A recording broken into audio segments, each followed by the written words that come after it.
வணக்கம். நான் உங்கள் அட்வொகேட் தான். இப்போ என்னென்னு பார்த்தீங்கன்னா, வக்கீல ஆக்சுவலி ஒருத்தங்க வக்கீல வந்து ஆப்போசிட்டில் நீங்கள் அப்பியர் ஆனா இந்த கேஸில் ஆக்சுவலி ஒரு குடும்ப சண்டை. அதில் அவங்க அந்த பெண்ணுக்கு வந்து அப்பியர் ஆகிற வக்கீல நீ வந்து கோர்ட்டுக்கு வந்து அப்பியர் ஆனா உன்னை கொலை செஞ்சிருவேன் அப்படின்னு சொல்லியிருக்காங்க.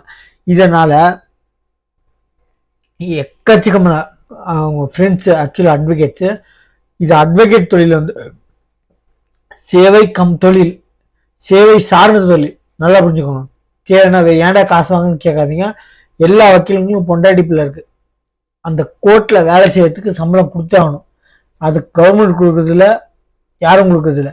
உங்கள் கேஸை பார்க்குற வக்கீலுங்க ஒவ்வொரு ஆளுங்க கொடுத்தே ஆகணுங்க. ஏன்னா இது சேவை தானே, செய்தா சும்மான்னு சொல்கிறதுக்கு அவங்களுக்கு பொண்டாட்டி பிள்ளைங்க இருக்குது. எல்லாருமே சேவை சொல்கிறதுக்கு அவங்க எங்கள் அப்பா எல்லா வக்கீலுங்களோட அப்பாவும் அம்பானி இல்லை. நல்லா புரிஞ்சுக்கோங்க.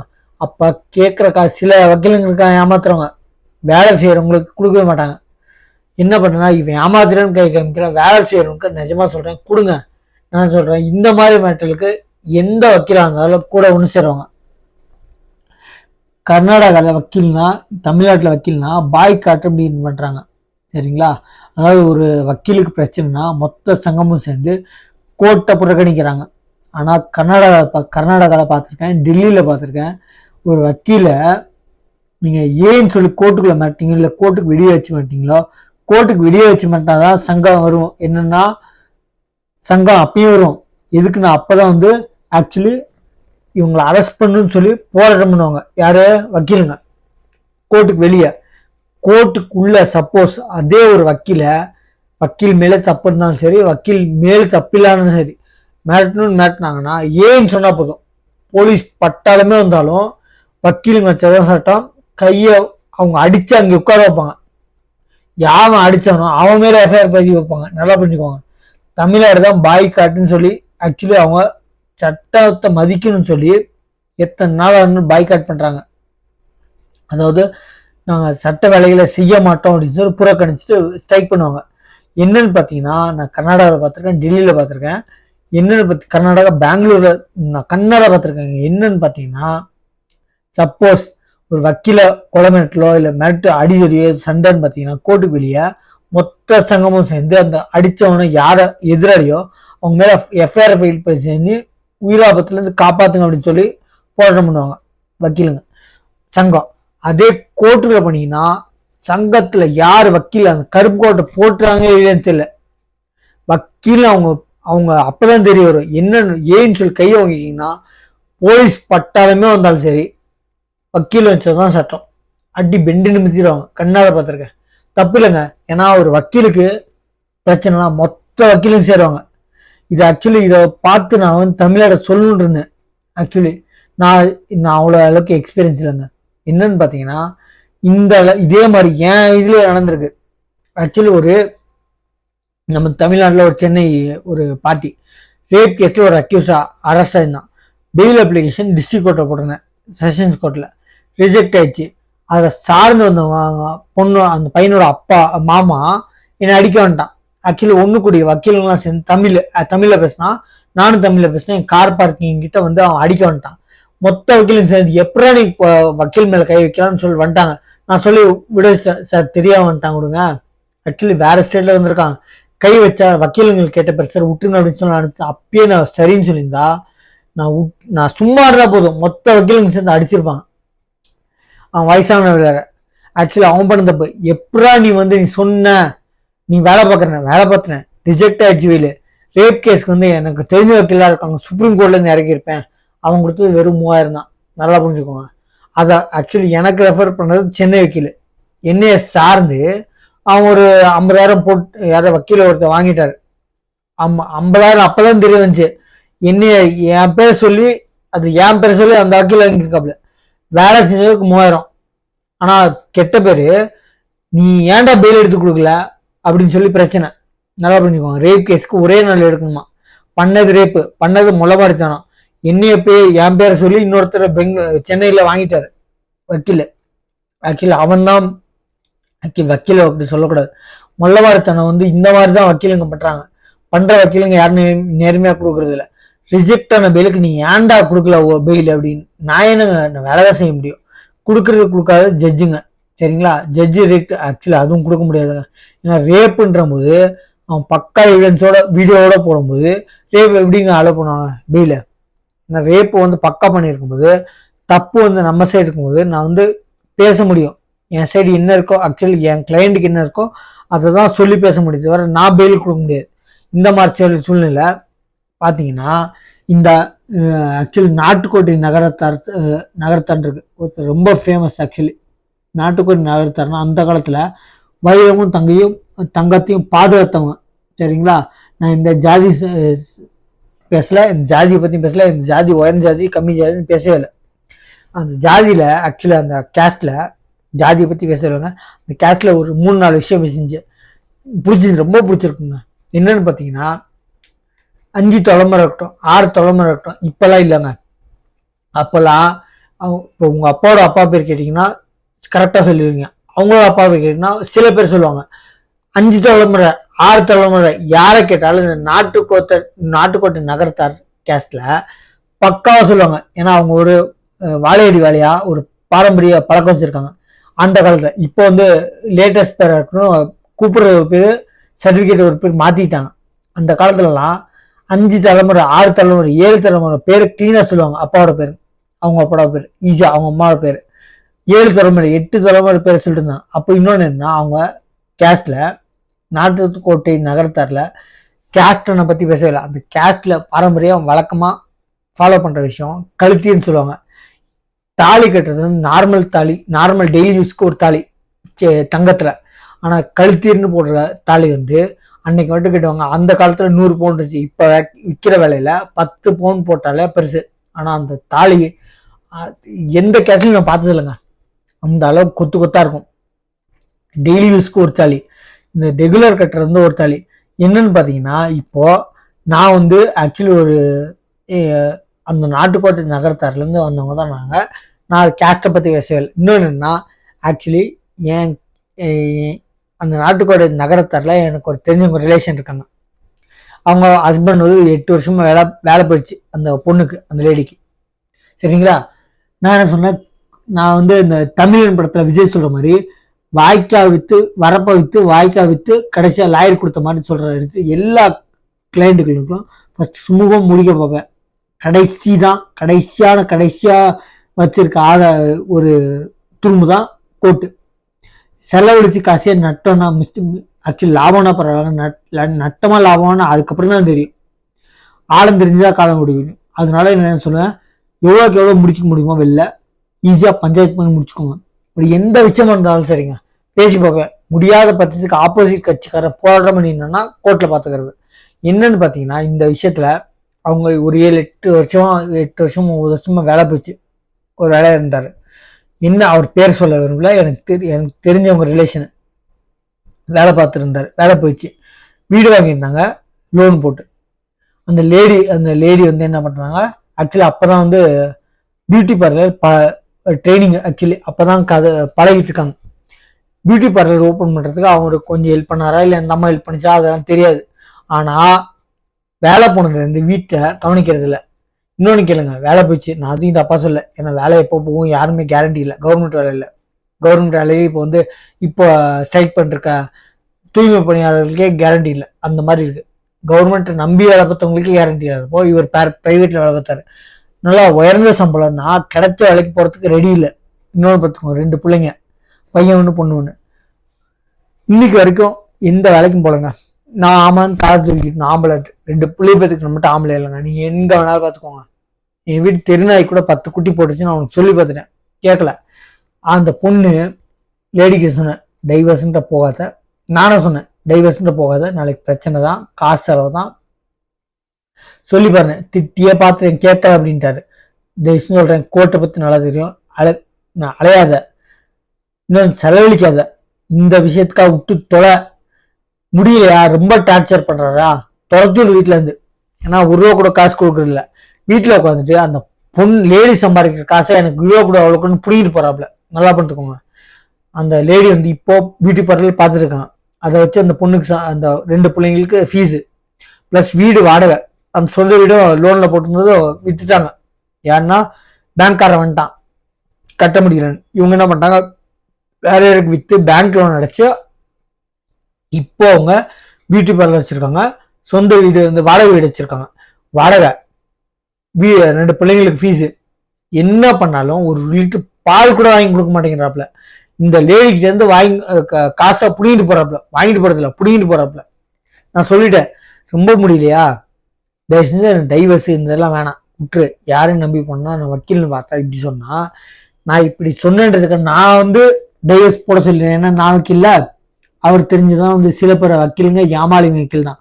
என்ன பண்ணிருக்க இப்படி சொன்னது வந்து அவர் வந்து பொண்டாட்டிக்கே தெரியாம என் மொபைல் நானும் அவங்க லேடியும் ஆக்சுவலி நாங்கள் சொந்தக்காரங்க, நாங்கள் என்ன பேசுறோம்னு சொல்லிட்டு யார் பேசுனாலும் அவன் கவனிக்க ஆரம்பிச்சான். ஆக்சுவலி அந்த பொண்ணுக்கே தெரியாம அவன் லேப்டாப்ல அந்த வாட்ஸ்அப்பை லிங்க் பண்ணி எடுத்துட்டான். என்னென்ன அந்த ஒய்ஃபோட வாட்ஸ்அப்பை. ஆக்சுவலி இதுக்கும் 7 வருஷம் தண்டனை இருக்கு. அந்த பொண்டாட்டிக்கு தெரியாம எடுத்தான். சரிங்களா, இப்ப சுப்ரீம் கோர்ட்ட சொல்லியிருக்கான் பொண்டாட்டிக்கு தெரியாம எடுக்கூடாது. தெரியாம எடுத்ததுனால அதை சர்ச் பண்ணிருக்கும் போது என் ஃபோன் நம்பரையும் சர்ச் பண்ணலான்னு சர்ச் பண்ணியிருக்கான், ட்ராக் பண்ண ஹேக் பண்ணலான்னு. அது எனக்கு லிங்க் வந்துருச்சு, சார் இந்த மாதிரி யாரும் சென்னையிலேருந்து ஹேக் பண்ண ட்ரை பண்ணுறாங்க அப்படின்ட்டு. நான் வந்து நீங்களா அப்படின்னு கேட்டேன். ஏன்னா எனக்கு இந்த மாதிரி பிரச்சனைல வந்து நிறைய பேர் இருக்காங்க சென்னையில். இந்த மாதிரி ஹெல்ப் பண்ணுறதுல வந்து சில பேர் தான் நம்ம ஆளுங்க தான் கரெக்டாக இவங்க லொக்கேஷன் வந்துச்சு. கேட்டா இவர் தான் பண்ணியிருக்காரு, நான் பண்ணல, லொக்கேஷன் தான் அனுப்பு, அவருக்கு ஆதாரம் வேணுமா, நான் தான் எடுத்தேன்னு, லொக்கேஷன் தான் கண்டுபிடிச்சு நீ தான் எடுத்தேன்னு சொல்லி எனக்கு 5 நிமிஷம் ஆகுது. சைபர் கம்ப்ளைண்ட் பண்றது 5 நிமிஷம் ஆகாது. பிரச்சனை வேணாம், ஏன்னா அந்த லேடியும் பார்க்கணும் அந்த பசங்களையும் பார்க்கணும். அவர் அந்த லேடி என்ன சொல்லுது, கடைசி கல்யாண வயசு இப்போ வந்துருச்சு அந்த பிள்ளைக்கு, ஒரு 1 இயரோ 2 இயரோ இருக்குன்னு, 23 வயசோ 22 வயசோ கல்யாணம் பண்ற வயசுனால அந்த டயத்துக்கு அவங்க அப்பான்னு சொல்லி ஒரு ஆள் வேணுன்றதுக்காக வச்சிருக்காங்க. அதை பார்த்து நான் யோசனை பண்ணிட்டு கம்ப்ளைண்ட் கொடுக்கல. என்ன என் மொபைல் ஆட் பண்ணியிருக்காரு. ஃபோன் பண்ணி கேட்டா ஆதாரம் இருந்தா கொடு அப்படிங்கிறாரு. நான் ஆதாரம் கொடுத்தேன்னா 7 வருஷம் உள்ள போறேன் தானே, ஜெயில் தானே. பொண்டாட்டி அவங்க பிள்ளைதான் எடுத்திருக்காரு வாட்ஸ்அப்ப, யார் கூட பேசுறாங்க என்ன அப்படின்ட்டு. நான் என்ன சொல்றேன், சந்தேகப்பட்டியா டைரக்டா கேளு. அப்புறம் இந்த ஹேக் பண்ணதுக்கு அப்புறம் என்ன பண்ணிருக்காரு, எனக்கு வக்கீல் நோட்டீஸ் என்ன தெரியுமா, அது அவங்களுக்குள்ள யாரும் தெரிஞ்சவங்களுக்கு காசு கொடுத்து பண்ணியிருக்காரு. எனக்கும் அந்த லேடிக்கும் தொடர்பு இருக்குன்னு நினைச்சிருக்காரு. நான் இருக்கிறது பெங்களூர்ல கர்நாடகால, அந்த அம்மா இருக்கிறது சென்னையில. நல்லா பண்ணிட்டுக்கோங்க, 2016 அப்புறம் நான் போகல சென்னைக்கு. சரிங்களா, அப்ப எனக்கு கல்யாணம் ஆனது 2016. நான் படிச்சதெல்லாம் சென்னை தான். சென்னையில அந்த லேடிக்கும் எனக்கும் எவ்வளவு பாருங்க, நான் பேசியிருந்தா பேசுறத வச்சு தொடர்புன்னு இருக்காப்ல. நீ அந்த லேடி கிட்ட ஆக்சுவலி எனக்கு அந்த நோட்டீஸ்ல நீங்களும் அந்த லேடியும் தப்பான அஃபேர்ல இருக்கீங்க அப்படின்னு. எப்படி போன்லயா தப்பான அஃபேர்ஸ்ல ஆப்கானிஸ்தானுக்கும் இந்தியாவில இருக்க சென்னைக்கும் லிங்கா? அவர் சொல்றது இப்படிதான்.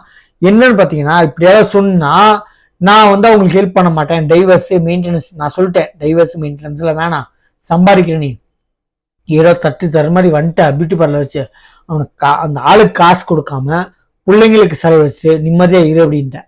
இது சொன்னது வந்து நான் வந்து ட்ரிகர் பண்ணி அந்த லேடிய டைவர்ஸ் போடு மெயின்டெனன்ஸ் போடுன்னு சொல்லிடுற பயத்துல இவர் முந்திக்கிட்டாரு. எப்படி எனக்கும் அவங்க பொண்டாட்டிக்கும் இல்லீஸ், அதாவது தப்பான உறவு இருக்கு அப்படின்னு சொல்லி. என்னன்னு தெரியுமா, நான் வந்து பெங்களூரு, அந்த அம்மா சென்னை. நான் 2016 இருந்து என் ட்ராக் அதே அவன் ட்ராக் பண்ண அந்த ஆள் ட்ராக் பண்ண விஷயத்துல இந்த ட்ரேசிங் பண்ணாலும் 2016 நான் சென்னைக்கு போவே இல்லை. அப்புறம் எப்படிங்க இல்லீகல் அஃபேரா இருக்கும்? அந்த அம்மா பெங்களூருக்கும் வரல. சரிங்களா, இந்த மாதிரி இருக்கும்போது இந்த ஆக்சுவலி இந்த வக்கீலுங்கெல்லாம் சேர்ந்து கொலமேட்டில் இந்த மாதிரியே அனுபவிக்கணும். அதுக்காக தான் சொல்றேன், என் பர்சனல் பேசுறது இல்லை. இந்த மாதிரி ஹெல்ப் பண்ணாலும் கொஞ்சம் யோசிக்கிற அளவுக்கு. அதுக்கு தான் வக்கீலுங்க வந்து கண்ட நேரத்தில் ஃபோன் பண்ணுறாங்கன்ட்டு வெறும் எத்தனை 10 வாட்டி பண்ணாலும் 14 வாட்டி தான் எடுப்பாங்க. ஏன்னா இந்த மாதிரி ஆளுங்களுக்கு வரைக்கும் எவ்வளோ மோசம். நான் கண்டிப்பாக சொல்றேன், நான் வந்து இப்போ ஆக்சிடென்ட் ஆயிடுச்சு 2025. கொஞ்சம் சுயநிலை இல்லாமல் ஒரு 2 மாசம் இருந்தேன். இப்பதான் கொஞ்சம் பேச்சே கொஞ்சம் கிளீனா இருக்கு, கொஞ்சம் தடுமாறுது பாருங்க. அதனால வந்து இந்நேரத்துக்கு நான் வந்து நார்மலா இருந்தேன்னா அன்னைக்கு நைட்டே கிளம்பி கார்ல போய் அவனை உண்டிலாம் பண்ணியிருப்பேன். இப்ப நினைச்சாலும் சரி, அசோசியேஷனுக்கு வக்கீல சங்கத்துக்கு போன் பண்ணியிருந்தானா சென்னைக்கு மொத்தமா வண்டி அனுப்பிச்சிருப்பாங்க. மொத்த வக்கீலையும் சேர்ந்து அவன் வீட்டுக்கு போயிருந்தான், அவன் தாங்குவானா? நான் இது இல்ல, பெங்களூர் வக்கீலுங்களை கூட்டிட்டு போய் ஆளுக்கு ஒரு கையை வச்சோம்னா என்ன ஆகும்? அவனை இங்க வரைக்க முடியும். வெறும் இல்லைங்க, இந்த ஆக்ட் பண்ணதுக்கு பக்கா அதோட இருக்கு, சிடி போட்டு வச்சிருக்கேன். என்னைக்கு இருந்தாலும் பிரச்சனை தான். என்னைக்கு கொடுத்தாலும் மாட்டுவான் 7 வருஷம் உள்ள தரேன். அந்த மாதிரி நான் கொடுத்தேன்னா அவனே என் காலை தேடி வரணும். எங்கன்னா நான் எந்த ஏரியா இருக்கணும் அந்த போலீஸ் ஸ்டேஷன்ல கம்ப்ளைண்ட் பண்ணா அவன் காலி, அவன் வாழ்க்கைய காலி. அவன் பிள்ளைக்காகவும் அவன் சின்ன பையன் அவனுக்காகவும் அந்த அம்மாவுக்காகவும் பாக்குறேன். ஏன்னா அந்த அம்மா சொல்லிச்சு, இவன் வந்து ஒரு மனுஷன்ற மதிக்கிறது இல்லை, அவனை பிள்ளை கல்யாணம் பண்ற அன்னைக்கு அப்பேன்னு சொல்லி நிக்கணும். ஏன்னா அப்படி பார்த்து சொன்னதுனால நான் கொஞ்சம் யோசிக்கிறேன். அதனால வந்து இவன் சொன்னதெல்லாம் கம்மிட்டு இருக்கேன். நல்லா பார்த்துக்கோங்க.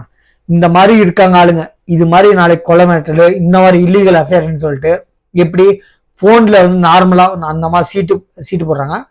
நான் வந்து சீட்டு போட்டிருக்கேன். இந்த சீட்டு விஷயமா பர்சனல் விஷயம் இல்லைங்க, இந்த சீட்டு விஷயமா பேசுனது கூட அவனுக்கு வந்து பிஸ்னஸ் விஷயம் பேசினா கூட இந்த மாதிரி பிரச்சனைகள் வரதான் செய்யும். அதாவது குடுக்கல் வாங்கல் இருக்க பிஸ்னஸ்ல இந்த மாதிரி புருஷங்க, ஒண்ணுக்கு உதவாத புருஷங்க இல்லை, ஆம்பளை கூட இல்லை, அவன் மனுஷனே இல்லை. இந்த மாதிரி பொண்டாட்டிக்கு தட்டி கொடுக்கணும்லாம் பரவாயில்லைங்க, அட்லீஸ்ட் குத்தம் சொல்லாம இருக்கணும். குத்தம் சொல்லிட்டு கடைசியா வந்து நீ இல்லீகலா அஃபேர் வச்சுக்கணும்னு சொல்லிட்டு அவள்கிட்டே காசை வாங்கிட்டு போற, நீ என்ன மனுஷன்? நான் சொல்றேன், நான் வந்து நாட்டுக்கோட்டை நகரத்தாருக்கு நெற்குபைன்னு சொல்லிட்டு ஊர்ல இருந்து அவரு வந்திருக்காரு. என்ன மாதிரி ஆளை பார்த்துக்குவாங்க. அந்த அந்த கேஸ்ட் வந்து எவ்வளோ பெரிய ஒரு ஆக்சுவல் பேர்ல கேஸ்ட் இல்லை, அந்த கேஸ்ட்ல வர்றவங்க அந்த காலத்துல ஒண்ணு என்னன்னா ஆடிட்டர் இருந்தாங்க சரிங்களா. இன்னொரு கணக்கு பிள்ளை, அந்த காலத்து கணக்கு பிள்ளைய வந்து செட்டியாருங்க தான் இருப்பாங்க, நாட்டுக்கோட்டை செட்டியார். நான் எந்த கேஸ்டும் பெரிய விஷயம் சொல்ல, வைரமும் தங்கமும் பாதுகாத்தவங்க, நல்லா புரிஞ்சுக்கோங்க. என்னன்னு பாத்தீங்கன்னா அந்த மாதிரி ஆளுங்கள்ல இருந்து வந்தவனா இவா அப்படின்னு யோசிக்க வருது. காசு இன்னைக்கு வர நாளைக்கு போகுங்க, வார்த்தை முக்கியமா இருக்கும். இதை பேசிட்டு அந்த ஒய்ஃபுக்கு சொல்லிட்டேன், இந்த மாதிரி ஆளு அவங்க ஃப்ரெண்ட்ஸ் கிட்ட சொல்லியிருக்காங்க, இந்த மாதிரி ஆளு செவிட்டியா போனோம். நான் ஆக்சுவலி இப்போ ரீசெண்டா ஒரு 4-5 ஸ்டேட்ல விஷத்தை வச்சு ஆக்சுவலி அந்த லேடி இதே மாதிரி பண்ணிருந்தானா நான் தான் சமைக்கிறேன், சாப்பாட்டை விஷத்தை வச்சு கொடுத்துருன்னு சொன்னதுக்கு அப்புறம் வாயை திறக்க மாட்டேங்கிறான். நல்லா பார்த்துக்குவான். ஆக்சுவலி இந்த மாதிரி ஆளுங்களால தான் இந்த மாதிரி லேடிஸ் எல்லாம் மாறுறாங்க, வேற வழி இல்லை. அந்த மாதிரி சூழ்நிலை கொண்டு வராங்க, போலீஸ் ஸ்டேஷன்ல கம்ப்ளைண்ட் பண்றாங்க. புருஷன்ற அந்த தாலி கட்டினதுல சில பொம்பளைங்க இருக்காங்க லேடிஸ், இந்த மாதிரி தாலி இதுதான் முக்கியம் அப்படின்ட்டு அதை அட்வான்டேஜ் எடுத்துட்டு டொமஸ்டிக் வயலன்ஸ் எப்படின்னா குடும்பப்படுத்துறது, வரதட்சணை கேட்டு குடும்பப்படுத்துறது, இந்த மாதிரி சம்பாரிச்சு 1 லிட்டர் பால் வாங்கி கொடுக்க முடியல அந்த ஆளால. ஆனா பொண்டாடி சம்பாதிக்கிறத புடிக்கிட்டு போறாங்க. என்னன்னு பாத்தீங்கன்னா இவங்கெல்லாம் பார்த்தா அந்த லேடிஸ் சொன்னது, நான் சாப்பாடு எனக்கு சிரிப்பா இருங்க, சாப்பாட்டுல விஷத்தை சும்மா சொல்லியிருக்காங்க, அப்படியெல்லாம் பண்ண மாட்டாங்க. அப்படி பண்ணியிருந்தா எப்பயோ பண்ணியிருப்பாங்க 8 வருஷம் முன்னாடி. 8 வருஷமா 1 லிட்டர் பால் 50 ரூபா தமிழ்நாட்டுல. அந்த 1 லிட்டர் பால் வாங்கி கொடுக்க முடியலன்னா இவெல்லாம் என்ன மனுஷன்? இப்ப இன்னைக்கும் அந்த லேடி வீட்டு வாடகை, பார்லர் வாடகை, பசங்க ஃபீஸு, சாப்பாடு பிளஸ் அந்த ஆள் கேட்கும் போதெல்லாம் காசு. பார்த்துக்கோங்க எப்படி குழம்பு போட்டு வாங்கிட்டு போறான்னு. நான் எதுக்காக அந்த வீடியோ சொல்றேன்னா இந்த மாதிரி இருக்காங்க. இந்த மாதிரி நினைச்சிருந்தா எப்படியோ பண்ணியிருக்கலாம். இப்ப ஆக்சுவலி நான் ஒரு வீடியோ அப்லோட் பண்ற பாருங்க. ஆக்சுவலி வக்கீலுங்கெல்லாம் சேர்ந்து போராட்டம் பண்ணி எஸ்பி ஆஃபீஸ்ல போய் கொடுத்துருக்காங்க கம்ப்ளைண்ட். இந்த மாதிரி வந்து அவன் வந்து எனக்கு ஆப்போசிட்டா வக்கீலா நீ வந்தானா உனக்கு கொண்டுவேன் மிரட்டியிருக்கான். இந்த மாதிரியும் மிரட்டுவாங்க.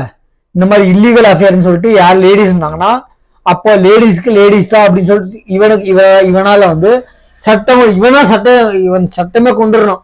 எப்படின்னா லேடிஸ்க்கு லேடிஸ் வக்கீல், ஜென்ஸுக்கு ஜென்ஸ் வக்கீல் அப்படின்னு சொல்லி கொண்டு இருந்தாலும் இவன் வந்து என்ன சொல்லுவான், லேடி சொல்றதுக்கு வந்து சொல்ற வாய் 1008 வாய் சொல்லி. ஆக்சுவலி அவன் நல்ல நேரம் எனக்கு ஆக்சிடென்ட் ஆகி நான் கொஞ்சம் இப்பதான் கொஞ்சம் நார்மலா இருக்கேன். அதாவது ஃபுல்லா நார்மலா இருக்கேன். ஆனா பழைய நிலைமைக்கு இருந்தேன்னா இவனா ஒரு வார்த்தை கூட பேச முடியாது, கொண்டு மாட்டேன், கவலைப்படாதீங்க, வாயை கிழிச்சிருப்பேன். எத்தனை பட்டாலுமே போலீஸ் பட்டாலுமே வந்தாலும் தவிர்க்க முடியாது, நல்லா புரிஞ்சுக்கோங்க.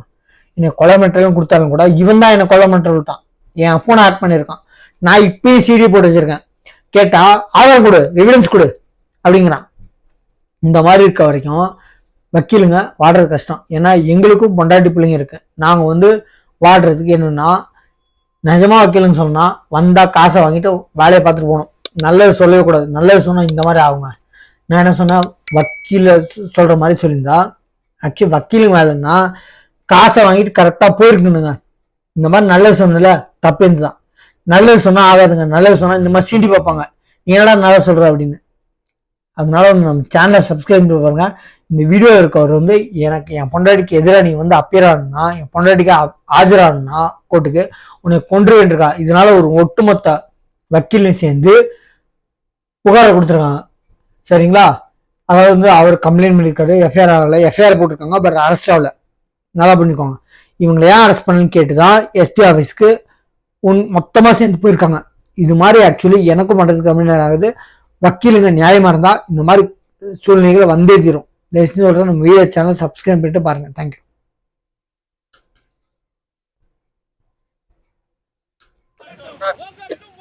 நாமக்கல் குற்றவியல் வழக்கு சங்கத்தினுடைய செயலாளர் கணேஷ் என்பவர், அவரை ஒரு அதாவது குடும்ப நல வழக்குல வந்து அவர் வந்து வழக்கு நீதிமன்றத்தில் வழக்கு தாக்கல் செய்யறாரு.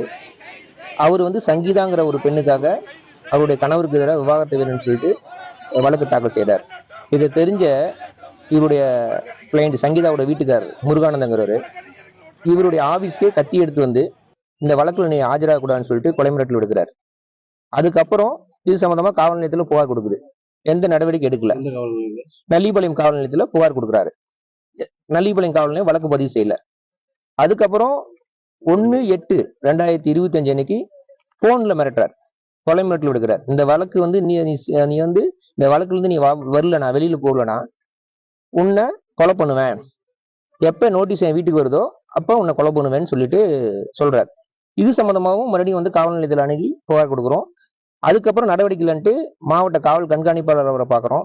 அவரும் நடவடிக்கை எடுக்கிறேன்னு சொல்றாரு.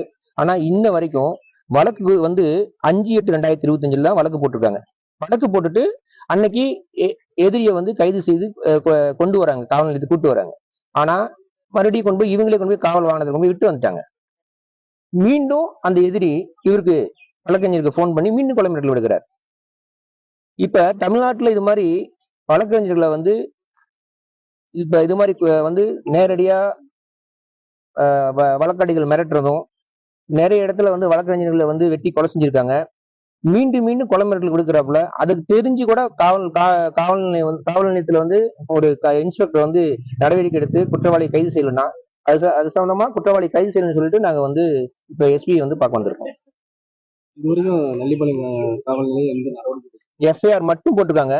எதிரிய வந்து கிளைம் நம்பர் வந்து 167/2025 நல்லிபாளையம் போலீஸ் ஸ்டேஷன்ல எஃப்ஐஆர் பதிவு பண்ணிருக்காங்க. ஆனா எதிரி கைது செய்யல. எதிரி கைது செய்யறதுனால தமிழக அரசுக்கு நாங்க கேட்கிற கோரிக்கை என்னன்னா, உடனடியா தமிழ்நாட்டுல வழக்கறிஞர் பாதுகாப்பு சட்டத்தை அமல்படுத்தணும், வர கூட்டத்தொடர்களை அமல்படுத்தணும்னு நாங்க கேட்டுக்கிறோம். ஏன்னா தொடர்ச்சியா எங்க தொழில வந்து நாங்க வந்து ஒரு சுதந்திரமா தொழில் செய்ய முடியல. ஏன்னா எதிர்த்தரப்ப வந்து எங்களை மிரட்டுறாங்க. ஒரு இதுவும் வந்து ஒரு குடும்ப நல வழக்கு. நாங்க வந்து வழக்கறிஞர் தொழில் தான் நாங்க செய்யறோம். எங்களுக்கு வந்து கொலை மிரட்டல் விடுக்க என்ன காரணம், அதான் நாங்க கேட்கிறோம். அதுக்காக தான் வந்து பாதுகாப்பு கேட்டிருக்கோம்.